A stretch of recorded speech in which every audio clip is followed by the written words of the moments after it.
Ang China ay tuwang-tuwa matapos ang pagkikita ni Donaldo Trump una kay Putin sa Alaska at pagkatapos ay sa mga Europeo at Zelensky sa Washington. Lumabas ang Newsweek na nagsabing ang kabiguan ng summit ni Trump at Putin ay regalo para sa China. At ito ang direktang pahayag mula sa kanilang artikulo. Ang China ang pangunahing benepisyaryo ng kwentong ito. Agad namang sinakyan ng mga Ukrainian media at ipinaliwanag sa simpleng paraan. Walang naging kasunduan. Patuloy ang labanan. Lubos na nasasangkot ang kanluran sa digmaang ito. At ang Europa ang laging umaako ng mga pansamantalang. Tila katang-isip pa lang na mga garantiya ng seguridad sa hinaharap. At ito mismo ang pabor kay Beijing. Mas gusto ni Beijing na magpatuloy ang digmaan. Tara, himayin natin ngayon kung ano mismo ang ikinatuwa ng China sa mga pagtatangka ni Donald Trump na makipagkasundo tungkol sa isang bagay. Ano ang mga pahayag na mapagkakatiwalaan natin ngayon para hindi lang haka-haka kundi totoo? Sige, himayin natin kung bakit mas kapaki-pakinabang sa China kung mabigo ang negosasyon sa kapayapaan sa Ukraine. Ako si Alexei Pechi. Ngayon ay Agosto 20. Bago tayo magsimula, paki-subscribe sa channel na ito, i-like, mag-iwan ng komento at i-follow din ang aking Telegram channel na Pechi News. Nasa video description ang link. Doon kami naglalagay ng agarang balita kapag may bagong dumarating. Kaya, ang summit sa Anchorage, gaya ng alam ninyo, ay natapos ng walang kasunduan. Ito ay opisyal na pahayag hindi lang ng kanluraning media, kundi pati na rin ng mga estadong media ng China. Diretsahang isinulat ng Xinhua na walang kasunduang nabuo sa pagpupulong. Sa ganitong konteksto, hayagang sinusuportahan ng Beijing ang dialogo sa pagitan ng Washington at Moscow. Maingat silang magsalita pero malinaw ang kanilang posisyon. Maganda ang dialogo, masama ang eskalasyon. Parang, ano bang masama sa pahayag na ito ng China?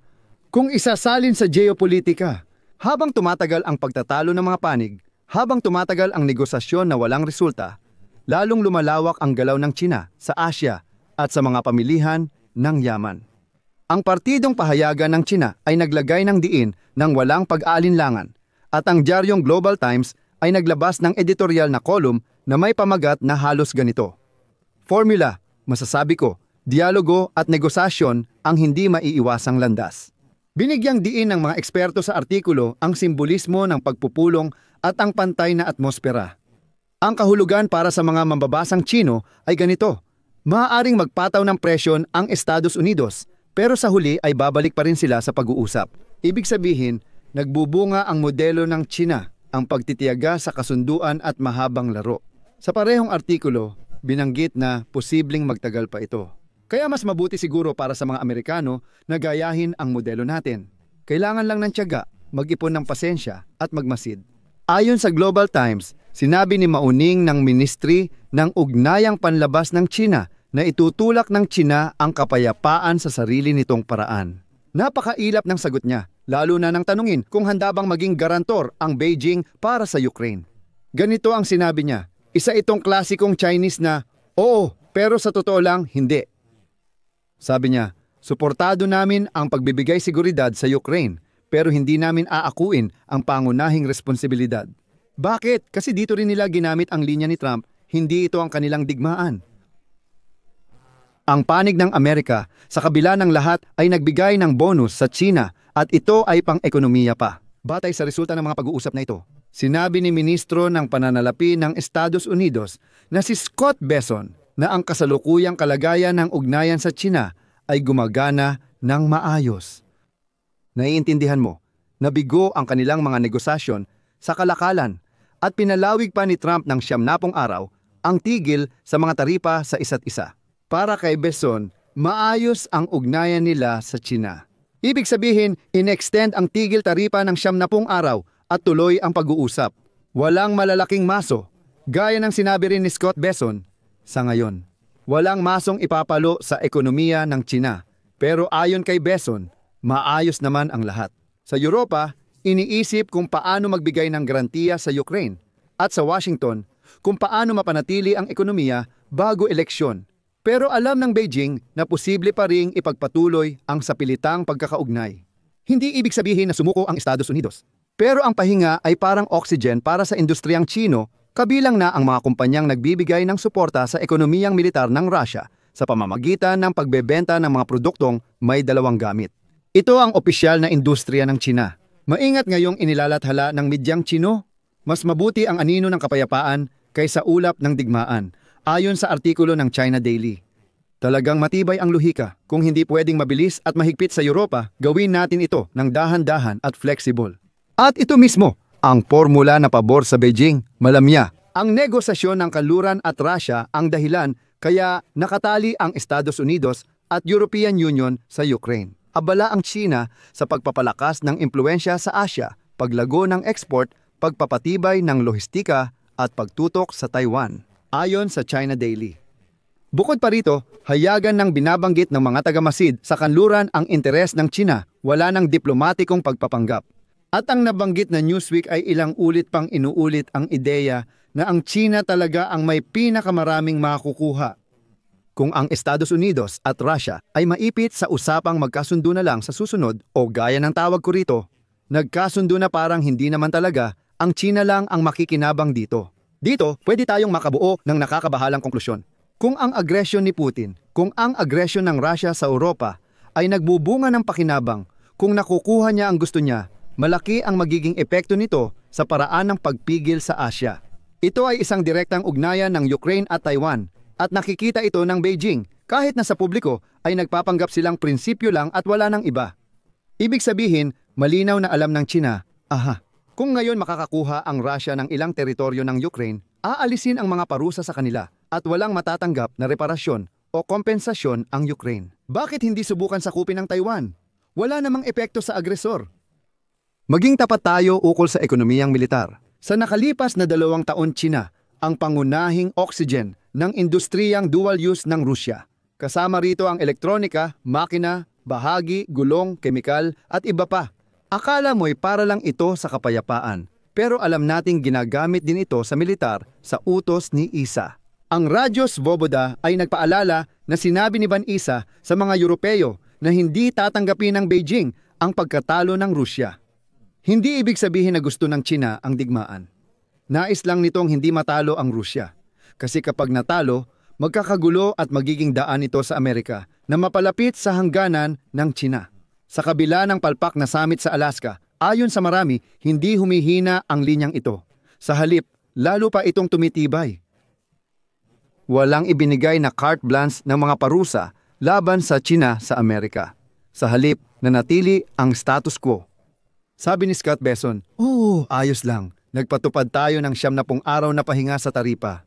Hindi naman nagbanta si Trump na magtaripa dahil bumibili ang China ng langis sa Rusya. Sa halip, pinalawig pa niya ang pos sa mga taripa. Parang naglalagay ng tala si Beijing na, okay, pwede nating ipagpatuloy ang ganitong paraan. Magpaliban ng oras, makipaglaro, at kung ano-ano pa. Bakit hindi? Gumagana naman ito, gumagana ito. Ano ang pananaw ng China sa posibleng seguridad para sa Ukraine? May mga sensitibong usapan dito. Sa tanong kung magiging garantor ang China, sagot ng Foreign Affairs, itutulak namin ang kapayapaan sa sarili naming paraan. Hindi ito oo, parang neutral lang kami. Kakaiba kami at may espesyal kaming paraan sa paglapit dito. Para sa Beijing, ang pagiging garantor ay dagdag na responsibilidad at panganib na magkasamaan ng loob sa Moscow o Europa. Mas madali maging pandaigdigang nakatatanda sa silid, laging bukas sa dialogo, ngunit hindi pumipirma o umaako ng responsibilidad. Ngayon, alam mo, sa Global Times, sa Xinhua, at sa iba pang Chinese media, nangingibabaw ang ideya na kailangan ng produktibong dialogo, hindi mahigpit na mga kondisyon. Paano ito akma sa patakaran ng Amerika nitong mga araw? Ipinapakita ni Trump ang pagiging mahigpit sa salita, at sinabing kung hindi gusto ni Putin ng kapayapaan, may kahihinatnan hindi lang sa Russia, kundi pati sa China, India at Brazil. Walang mabigat na taripa sa China. Pinalawig lang ang pansamantalang kasunduan at tigil putukan. Tinutulak ang ideya na wala raw tropang Amerikano sa Ukraine, pero kailangang magbigay ng teritoryo ang Ukraine. Dito, may dagdag benepisyo ang Beijing. Anumang format kung saan ang Estados Unidos ang kumukuha ng koordinasyon at himpapawid, habang ang Europa ang nagdadala ng lahat ng sitwasyon sa lupa at pera, ibig sabihin nito ay nakatutok ang bahagi ng logistika ng Amerika sa Europa. At ang Asya naman sa panahong ito, alam mo, ay nasa ibang kalagayan. Ibig sabihin, yung mga puwersang pwedeng pumigil sa China ay mananatili sa Europa. Dagdag ko lang, huwag mong isipin na mga Chinese media lang ang gumagawa ng ganitong pagsulat ng impormasyon. Tinipon ng Reuters ang reaksyon ng mga lider matapos ang pulong sa Alaska at ipinakita rin ang parehong pananaw. Hindi natuloy ang kasunduan, tensyonado ang mga Europeo at nagmatigas ang Moscow. Oo, pero sinabi ng Washington na magpapatuloy kami. Wala lang konkretong detalye. Ngayon, dito sa mesa. At ito ay perpektong akma sa pananaw ng mundo ng China. Habang ang mga kaluraning demokrasya ay matagal magtalo sa proseso, ang China ay tatawad para sa sariling kapakinabangan. Bakit direktang may kinalaman ito sa Ukraine? Kung isasalin sa simpleng mga kilos, ang kasiyahan ng China matapos ang pagpupulong ni Putin at Trump sa Alaska ay nangangahulugan ng hindi bababa sa tatlong bagay. Habang walang kasunduan, lalong umaasa ang ekonomiyang Ruso sa kumpanyang Chino at paralel na pag-aangkat mula sa pamilihang Asyano. Pangalawa, habang mas nag-iingat ang Estados Unidos sa taripa at paghihigpit laban sa China, nababawasan ang kapangyarihan at kagustuhan nilang pigilan ang China na mag-supply sa Rusya. Ibig sabihin, mas mahirap kontrolin ang militar na industriya ng Rusya. Habang mas maingay ang usapan tungkol sa kasunduan, mas umiikot sa Beijing ang argumento na kung pwede ito sa Europa, pwede rin magkasundo tungkol sa mga saklaw ng impluensya sa Asya. Parang pwede na lang ibigay ang Taiwan sa China dahil sakop naman ito ng impluensya ng China. Konklusyon, hinuhubog ng media sa China ang audience sa ganitong paraan. Maganda ang dialogo. Walang kasunduan sa Ukraine sa Alaska, pero hindi ito trahedya. Ang mahalaga, naintindihan ng lahat na kailangan mag-usap. Kailangan ng direktang dialogo sa mga agresor ng Rusya. Sa lohika ng mga Chino, ang pag-uusap ay nangangahulugang pahabain ang oras, pataasin ang presyo, at tingnan kung kanino unang bibigay ang pasensya at kung sino ang unang bibigay. Dito sa atin, patawad sa prangkang salita, tungkulin natin ay hindi lang magdahilan. Negosasyon, sige, pero walang mga pahayag tungkol sa mga saklaw ng impluensya, walang karapatang magveto para sa agresor at walang palitan ng mga teritoryo. Doon, humuhupa ang kasiyahan ng China at ang ugnayan ng Europa at Amerika ay hindi na, patawad, mukhang mabagal. Mukhang pwedeng gumana ito sa totoong buhay. Kapag nangyari yon, doon magkakaproblema ang China. Sa ngayon, walang problema ang China, nakita ng China na pwedeng mag-usap-usap ng ilang linggo. Mukhang ginagamit ang halimbawa ni Putin para lokohin si Trump. Makikinig lang si Trump at sasabihing, oh, nag-uusap naman tayo. Anong parusa, taripa o pressure? Hindi naman kailangan gawin yan habang may negosasyon. Sa modelong Chino, pwedeng magtagal ng walang hanggan ang negosasyon. Habang may negosasyon kay Putin, inuulit ko, ang Estados Unidos. Pinalawig pa nila ang pahinga sa pagpapatupad ng mga taripa ng isa't isa ng dagdag na 70 araw at ramdam ng China na ligtas sila.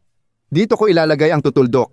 Ilagay ninyo ang inyong opinyon at mga konklusyon sa mga komento sa ilalim ng episode na ito. Mag-subscribe sa channel, pindutin ang kampanilya at huwag kalimutang mag-like. Iyan lang po. Ingatan ninyo ang inyong sarili. Paalam sa lahat.